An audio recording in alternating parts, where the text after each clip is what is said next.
My favorite. It's Judd's Hockey Show. It's the middle of July, and you know what? That does not mean Judd's Hockey Show stops. It doesn't even slow down. It's Judd. It's Jessi Pierce, Bardown, Beauties fame, and also does a fantastic job covering the Wild for NHL.com. It's AJ Fredrickson.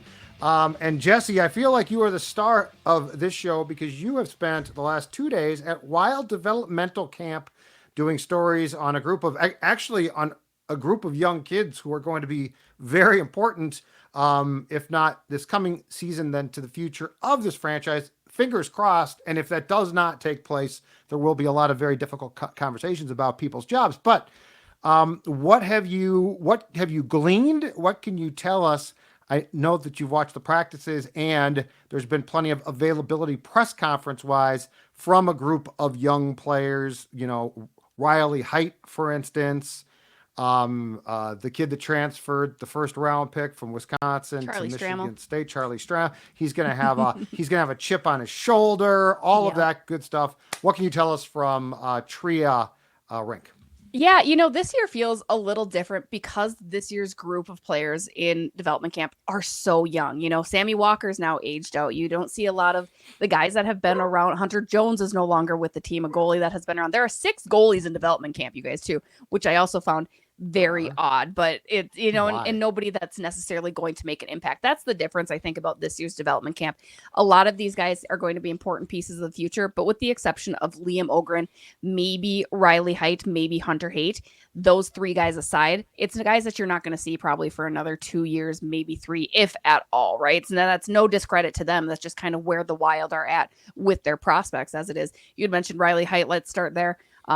Way better than even I remember him being, even in the highlight reels. I mean, everybody sees the numbers. Everybody knows what he's capable of, but he dazzles out there a little bit too. And the big thing that he wants to take away from camp is learning to be an all-around player and not just be that offensive producer, which obviously is the thing that the Wild need. Another thing that he emphasized, and we joked with Brad Bombardier, director of player development, today about it, is Riley last year really wanted to focus on the PK. And it was like, well, probably because he watched the Wild and was like, hey, there's my in. If I'm a really good PK guy, that's going to help me. And so that's something that I know the Wild are very excited about. So he's a player to definitely circle come training camp. He's a guy that could fight for a spot. And as Bill Guerin has always said, if you want it, take it. I mean, he's not trying to necessarily log jam them. He wants these younger guys to fight for it.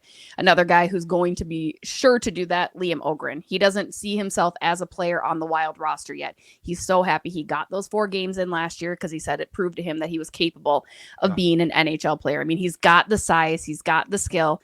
And the thing I loved about him is, and I quote, he said, I want to take a spot. I don't want to just be in the NHL. I want to make an impact. So he's a guy that's coming in with that swagger, that confidence. And I think he's a player that deserves to probably be on the roster out of training camp. So I'm another guy I'm excited to see.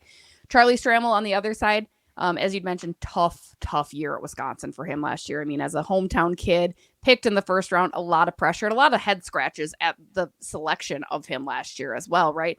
Big size dude, a little scraggly. I think he could put on some weight.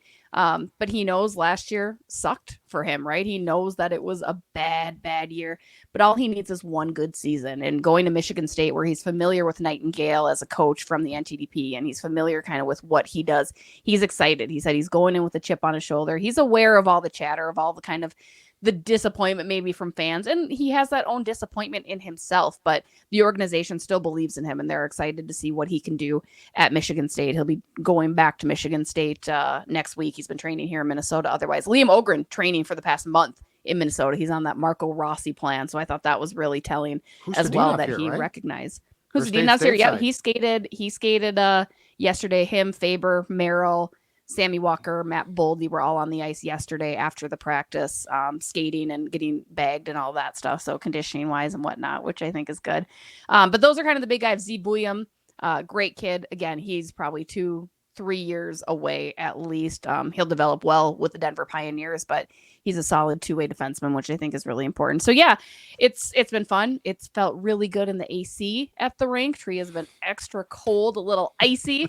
But those are kind of some of the initial takeaways, I think. Again, Liam Ogren and even Riley Height are 2 guys to really pay attention to come September.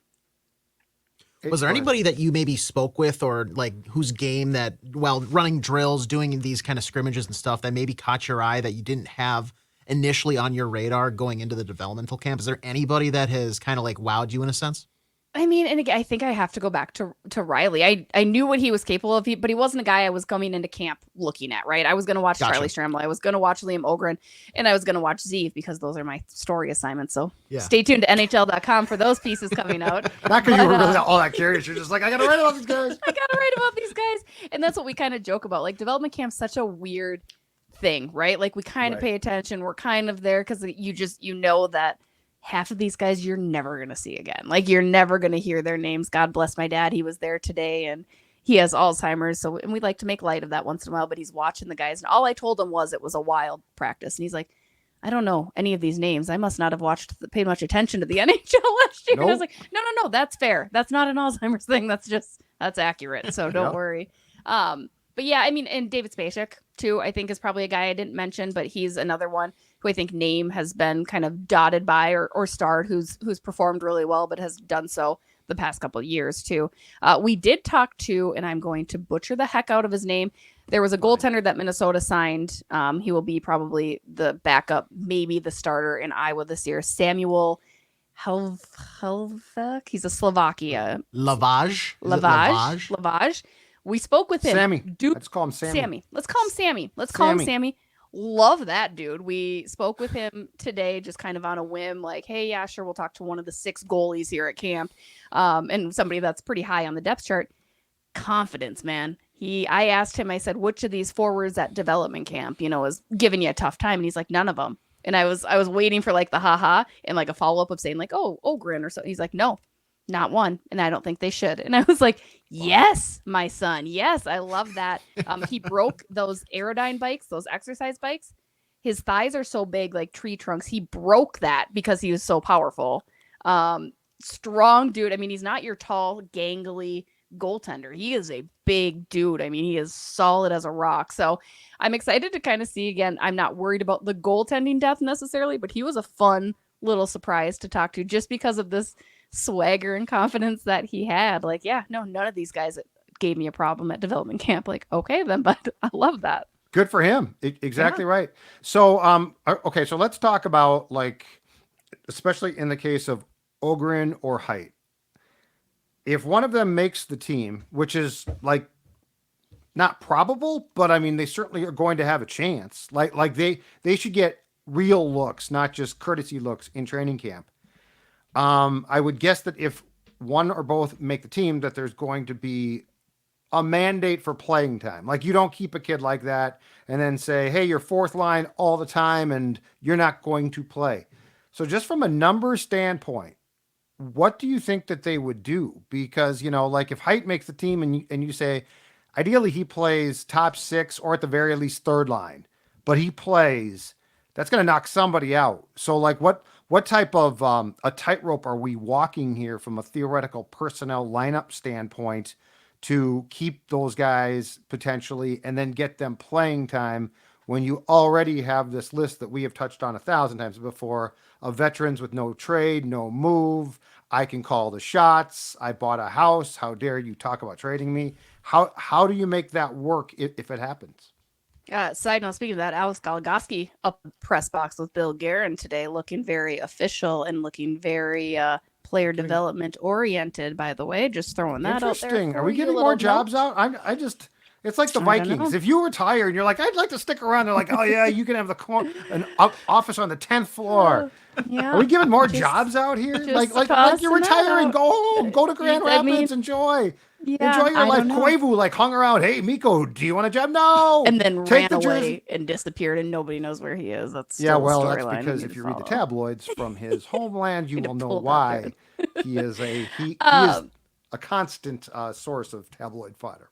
No, that's the tough thing. It's a numbers game at this point. We talked about this on Bardown Beauties because people continue to get very upset that Marco Rossi's name continues to be in the trade rumor circle because you have 6 centers on this team as it sits. You don't go out and sign Yakov Trenin and not play him, which unfortunately means who sits. Are you sitting Freddie Gaudreau or are you sitting Marco Rossi? You're probably going to end up sitting Marco Rossi because that's the way the hockey world tends to work. As much as Freddie Gaudreau probably deserves to be in the press box. Really? That's what happens. I know, right? Good news Well, for Freddie. Dean Evson is in the final running for the Columbus Blues Jackets. So maybe he could. Yes, I was just Fingers going to crossed. say that. If they scratch Rossi for Gaudreau, they deserve to be torched Right? for that. That's I not must the say, way my world works. Not in 2024. No way. But you've seen stranger things happen, right? Like True. we've seen stranger things happen. So that's the big question, is looking at the guys in, and as you mentioned, Judd, the no moves. These younger guys, I would rather see them in Iowa than up in the bigs if that's going to be the case, right? Like, and they need some of that strength in Iowa. Iowa had a tough hit last year because of the injuries to Minnesota and those guys then being recalled. So it's like you want to see your farm team start to find success as well. And unfortunately, I mean, unless Marcus Johansson does incredibly poor, which we've seen happen time and time again, and Freddie Gaudreau, I mean, those are the two names that I think we could all agree I would rather see Marat or Liam Ogren or Riley Heidt take those top minutes.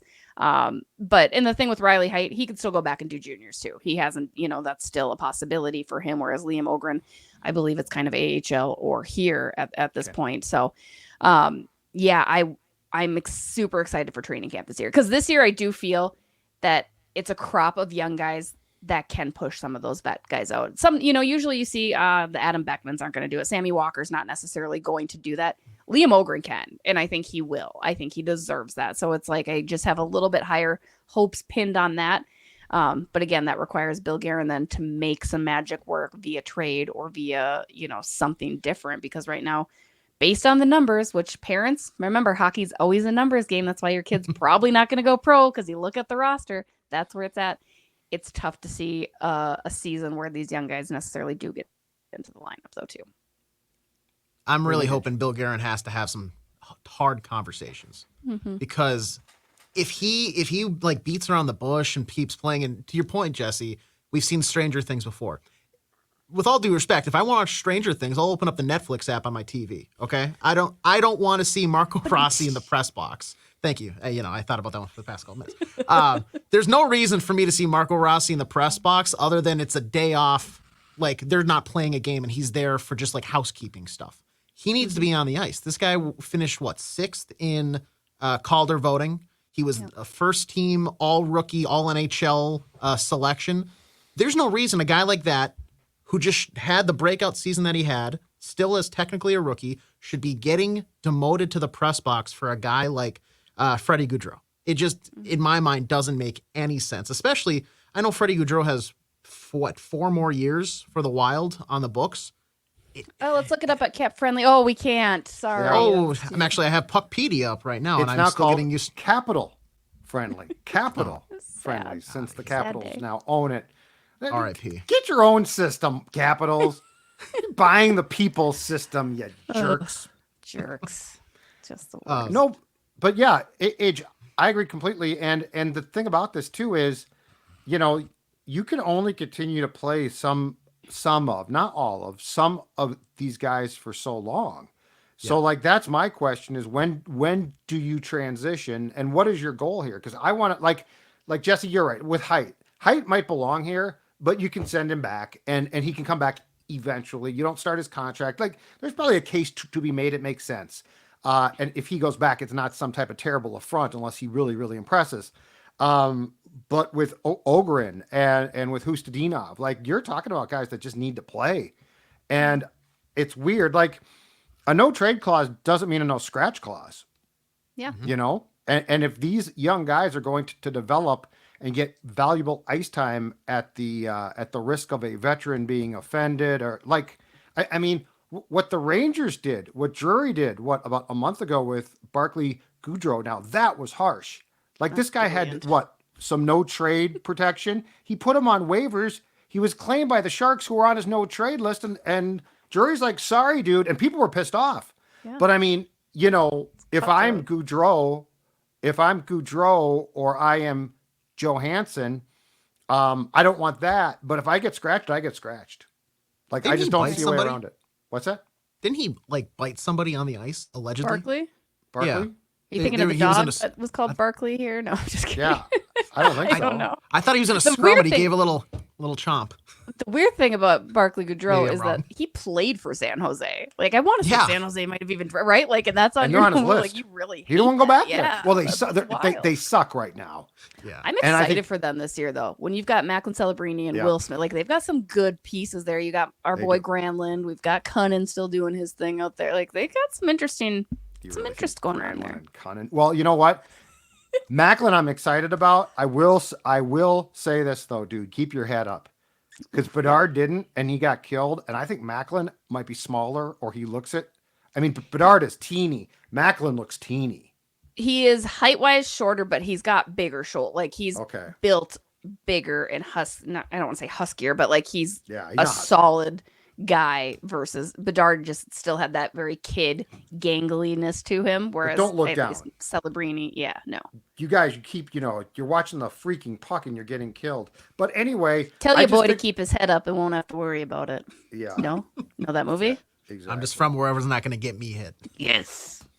Judd has no idea. I have no idea what film. Miracle. Oh, When OC oh. smokes That's right. That's right. I was watching it last Minnesota night. I kid. watched a part of it last night. God, it's so McClanahan? Where he, McClanahan, yeah. yeah. What are you hitting like that for, OC? where Brooks gets pissed off when they played that national team in Europe, and he skates them, and they're like, "Herb, this is ridiculous." Mm-hmm. And it's just, You got a hot date right about now, but you're not looking too good for yeah, that. but you're are not ya? looking too good. God, that's a great scene. That's a great scene. But anyway, to go back to the point, I don't want to see this team, play guys that they feel they're obligated to play at the expense of some young core guys who I think could be pretty damn good. And the more playing time that they get, probably the better. Yeah, I mean, that's the way it should be, right? Like it shouldn't even be a conversation. There should not be a question about like, oh, are we going to play Marco Rossi tonight or Marcus Johansson or Freddie Right. Gaudreau? Like that Right. should never be a tough question for anybody to answer. And again, maybe Freddie and Marcus come into camp and they're great. I mean, there's been speculation that Freddie played hurt all year last year. Maybe that's why. Whatever. I'm fine with it, but. Right. It shouldn't be in a normal situation and in a normal organization. That shouldn't be, because you should want to see your young players succeed. You should want to reward Marco Rossi for the work that he has put in and the way that he rebounded last year. Right. Again, I will go back to it. I said last year was a make or break year for me. I was never calling Marco Rossi a bust. I was willing to move him. And frankly, though, I am still willing to trade him. He has your highest value on the team and he's the most easily traded commodity. So if you are going to get something, a 1-for-1 plus a good pick or something like that, do it. Why not pull the trigger? Especially if you're going to bury him in the press box anyway. Let him go then. Get something else for him. Go send him to Columbus, maybe get him Adam Fantilli and a draft pick, right? Like I would need a really good player back. Oh, if you can get a great But- return, but I don't think Yeah. you're going Yeah. to. Yeah, I mean, if I get think you Fantilli could- back and a you draft could pick, dangle I'm it, in. right? Right? I think that would be fair. I don't know. Columbus gives you that. I don't think Don Waddle trades all that. Yes, AJ. Dean Evison gets the job. You say Marco Rossi and Freddie Gaudreau for Fantilli and a pick. Yes. Dean's going to be salivating at the mouth. Are you kidding me? So excited. big I'm gonna, Fantilli I should guy. text Dean and just be like, I got an idea for you, man. Dino, I miss you. Here's what we need to do. I'll just shoot him that little text. See I what don't think happens. Dean's going to get the job, unfortunately. I think Dean's third on that list. I thought he was two. I thought it was just like him. I think That's he's three two. guys. I thought it was Yeah. three guys. But anyway, yes, if you could get if we're talking about a real hockey trade that gets you a player that you can make a coherent case is better than Rossi, I'm on board. Mm-hmm. I'm just saying to clear him out for the sake of, well, we're not going to play him as much, or we think we got this coming down Sure. the pike. I did see too, because I believe it was the Athletic that brought this back up a couple days ago. Rutger McGroarty, who we've talked about from the Jets, who the Jets want to trade, could be a possibility. Now, I don't know. I would have traded the draft pick originally for him. I don't know if I trade Rossi for McGroarty, I'm not positive if I love that trade or not. But I would feel like I won. I would feel like I need to feel like I won the trade. That's basically 100%. and I don't know that a team's going to allow that to happen in a trade for Marco Rossi. I think Yeah. it would depend on how good the Wild think they're going to be and maybe how bad the Jets think the Wild are going to be. Because at 13, that gap between Abuiam and whoever was next was big. But I would still take Buium rather than trade for McGroarty. But if you could take your first next year in 2025, you're saying, hey, we think we're going to be about the same, maybe slightly better. Maybe you are low on us. Maybe you think you can beat us and push us down into that top 10. Let's do McGroarty for that, 1-for-1. That's kind of what you were looking for. We had maybe allegedly agreed to that ahead of time already, and then we decided to call an audible at the line.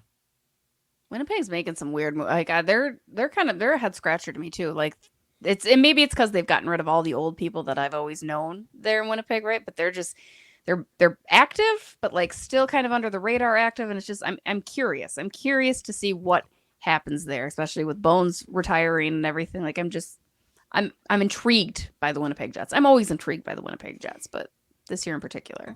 The Jets seem to be a weird team consistently.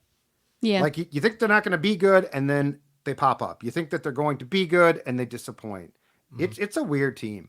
But I mean, if McGroarty's going to be traded and I could get a deal I like, I would definitely do that. I don't like this sense of, well, we might have, I mean, when's the last time that this team has ever said we might have too many centers, first of all? And I know that they've got a bunch of guys, but they're not sure things.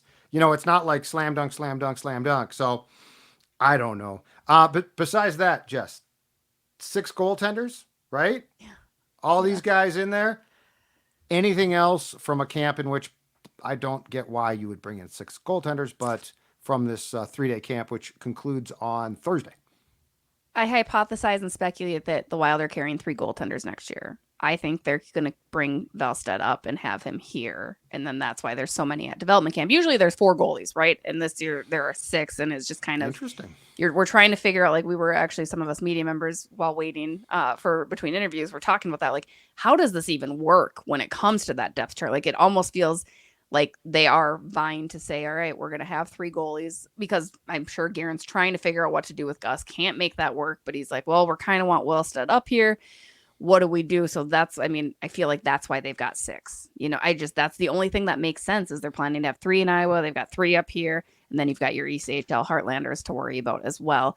Because a lot of those guys are Iowa signed City, too. It's right? just, it's very interesting. I've seen the rink. Yeah. I've seen the rink. I want you. You know what? Do you think that? So let's explore that. Let's go down the path. Do you think there's a way, because Gustafson's value right now is probably very low, and like a bunch of goaltenders have been traded? I don't think that there's a bunch of teams left now that need them. Do you think that they would play Gustafson once in a while at the start of next year, have Fleury and Valstead be the 2 main guys, and then just wait for a goaltender to get hurt elsewhere and move Gus then? Like, is that a possibility? Or put Gus on waivers. I mean, you can put Gus on waivers, and I don't think he's got any protection either when it comes claimed, to, right? Yeah, like, yeah, he could get right. So I'm just saying, like, you can put him on waivers, if not trade him. Like, I don't see why you couldn't.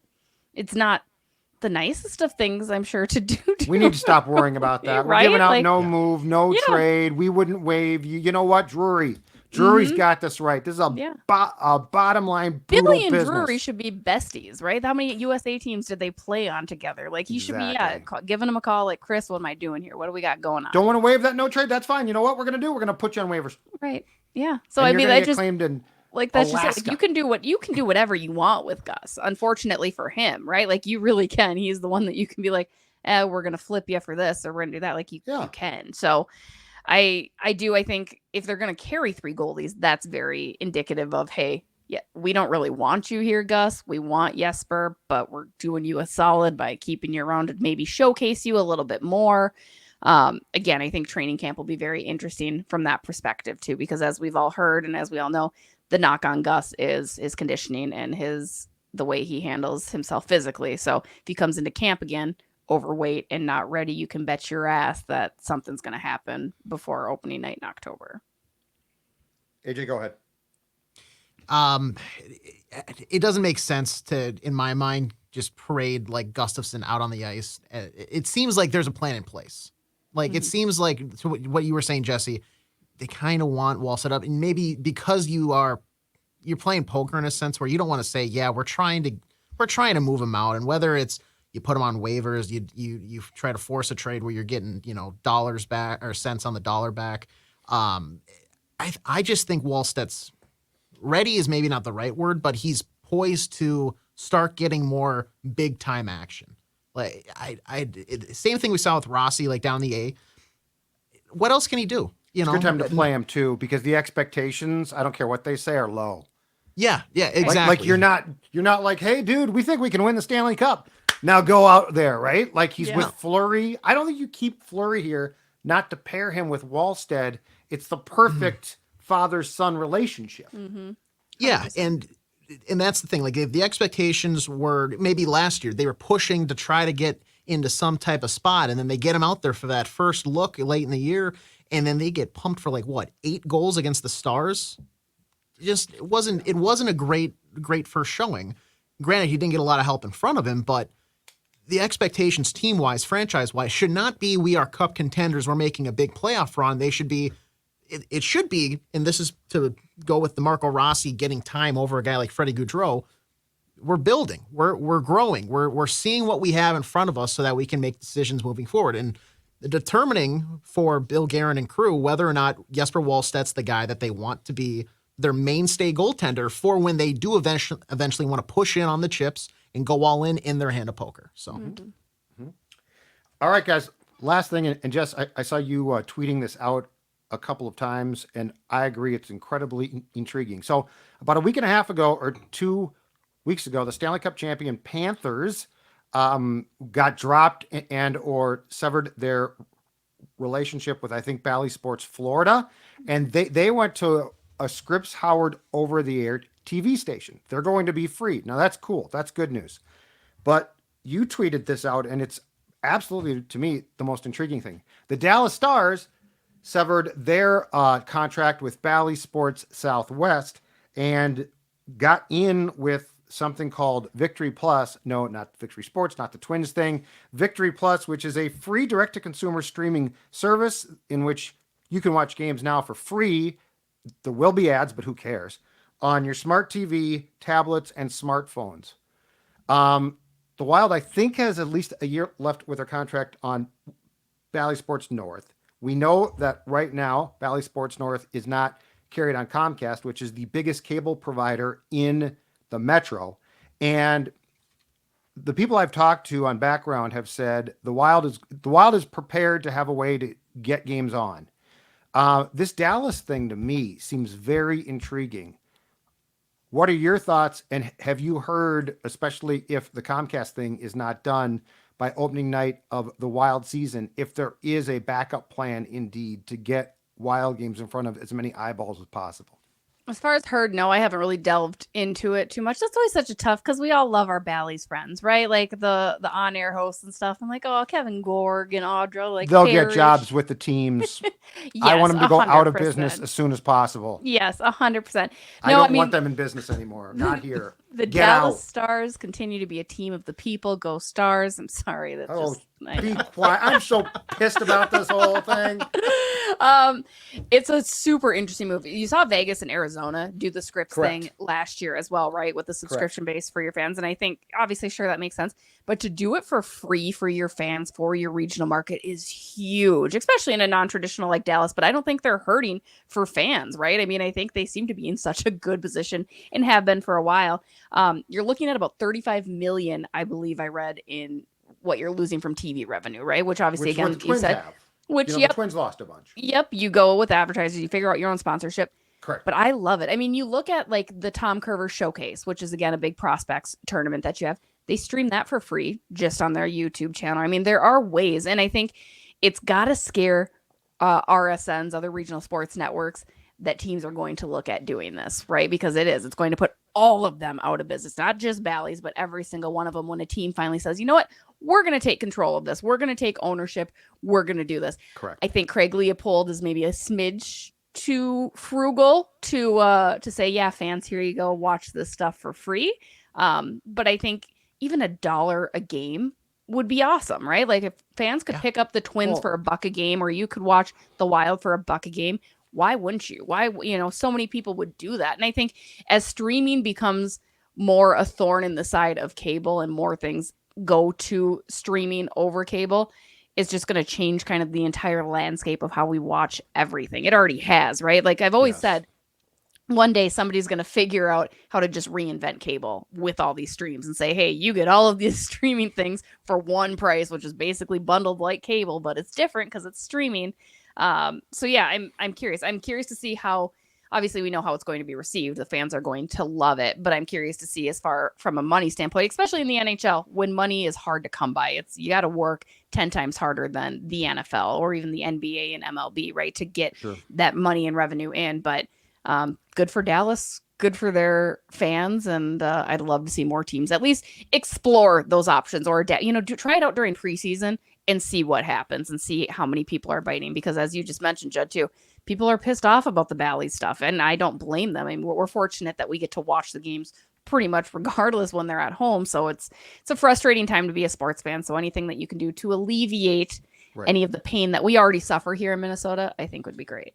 And I think, as to your point, as much as it hurts teams to give up, basically being given a check, because that's what the thing requires now. I mean, Bally's writes a check out, but it's also marketing. And the problem here in Detroit is, in both markets, in the metropolitan areas, Comcast is the provider of choice. It's the biggest one. So, like, if you start the Wild season right now, and Twins fans have run into this all year long, or since May 1st, you don't get to watch the games unless you find another means, which means you're creative, you switch to Fubo or Direct TV.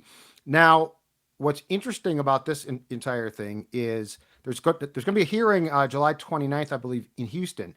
And there is a chance that Bally's here does exactly what transpired with the Stars, was they just go away because of the relationship with Comcast. It's killing them. Because, like, the creditors are like, where's the money? You need to get as much, cash influx as possible. Well, here they're not. So it's a really, really interesting dilemma. But I think hockey is going in this direction because it doesn't help you not to market your product. And people are used to, and, it's been going on for years now, watching most of your games on television of some sort. So I think what the Stars did here is a huge, important step. And Bally's will now come back and say, but our games are streamed. The Wolves, we will stream, because they can't stream the Twins. But they have the rights to stream the Wolves and the Wild. And to that, I'll say the problem is you're bankrupt and you have no, basically, service to fix the streaming problems. So when something goes wrong, they're screwed. They don't employ enough folks to fix this. So as much as I like some of those who work for Bally Sports North, they need to sundown that sucker, and they need the teams to hire the people that they like. And I think it's that simple. The one thing I question, and obviously it's not the team's job to worry about the surrounding restaurants and the bars, the Tom Reeds of the world, right? You can still access these streams on your TVs at your bars, right? And your establishments. How does that work? I've never really paid attention to that, because you always see, you go into the bar and, hey, can you flip this game on? Can you flip that game on? It's ordinarily Direct TV. Is that what? Yeah. Okay. That's the ordinary thing. And I'm sure some get Fire Sticks and stuff. Yeah. But, like, you've got to make your product has to be as accessible as possible. Right. Like bars will work because it's worth their while to work to get the games. The average person, like the Twins are a really nice team, good team, sort of been forgotten about. You can't afford that. Like, you sell merchandise, you sell things because people are excited. So that's where I think there's going to be a problem here. But I love the direction, to your point, of free TV games. Let's stop with this crap. Teams make enough. They'll make more off, merchandise and all that. But find a different way. And you're right. As long as you show ads, somebody gets paid. And in this case, I'm sure it's going to be the Stars that get a chunk of that. So, it's going to be a cash influx from a different source for Dallas. But I love, like you said, what they're doing. Or lower ticket prices. Make it affordable for these poor families to be able to good go, luck with right? that. Like Good luck with $500 to go to a game to watch them get knocked 6 rip to the Arizona Coyotes can't be a great time. I'm 20 just for saying. parking, at least. 20, yeah. Oh, No. I'm not. Yeah, like 5. It's got to be about $500 for tickets. You're gonna get pop. You're gonna get popcorn. You're gonna get a beer, whatever it might be. Like, that is an expensive outing for people to go to nowadays. And Oh, I feel awful for, us included. My kids, we're going to the Saints games, baby. Let's go, because Nothing they're wrong still with that. free. Anytime we're Yeah. sitting in the berm, we're having a grand old There's time. nothing wrong. because Your kids don't yeah. know the difference. It's you know what we that- watched that- 5 minutes of that gosh darn game, I tell you. exactly right. And if you take your kids now to a Twins game, Yeah. they'll they might pay attention for 4 innings. To be fair, my 5? attention span's about that long at a Twins game too. Oh, Dawn- I'm just there for the beer outside. Dawn leaves that's it. too. Yeah, but I'm here. I wish ticket prices would come down. Yes. That's not going to happen. But TV is the best way, right, to make your product accessible. And this whole thing now to me is ridiculous. So, Mm-hmm. Age, final thoughts on this? Yeah, As a guy that watches a ton of games. It needs to be as simple as possible. And I understand that you might have a back channel, back road.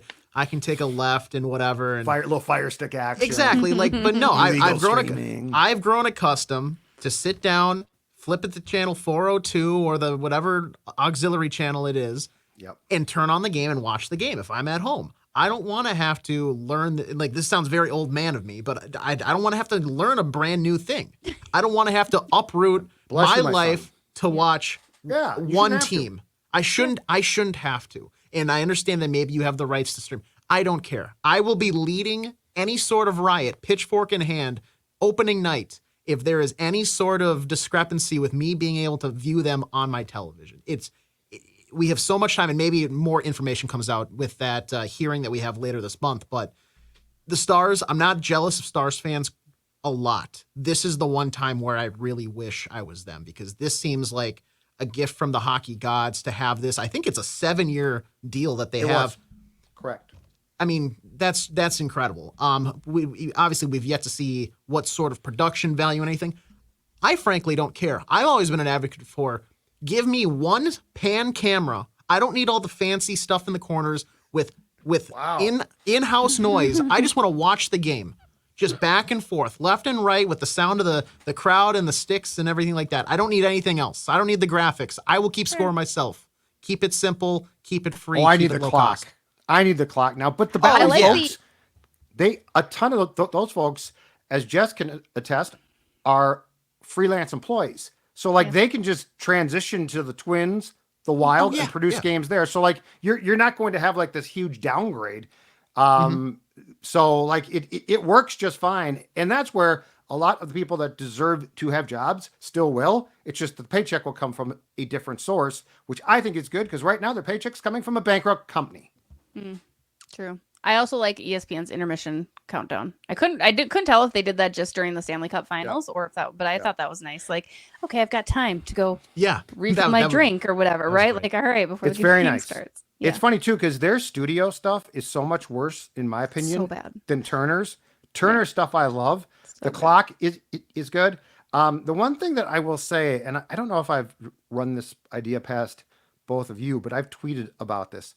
Why don't they put Emily Kaplan in studio as their information person? She's so good. Well, she's great. And those behind the bench coach things, first of all, don't do them.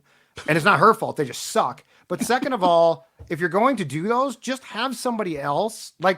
You're not going to draw coach out with 2 questions mid-game, right? And it's unnecessary. I don't need to hear that right now. Frankly, I think most hockey fans will agree. I don't want to hear this right now. This isn't football, Agreed. right? This isn't football. I don't need to have that information. The game's moving so quickly that I just want to watch the game. I don't want to learn anything different that I can't learn at intermission or 5 minutes from now. And they're not going to say a thing. But she's great, and she's Yeah. plugged in. She knows She's her so stuff. good. I would far prefer to see between period segment that includes her with information and analysis. Yeah. Instead, they've got.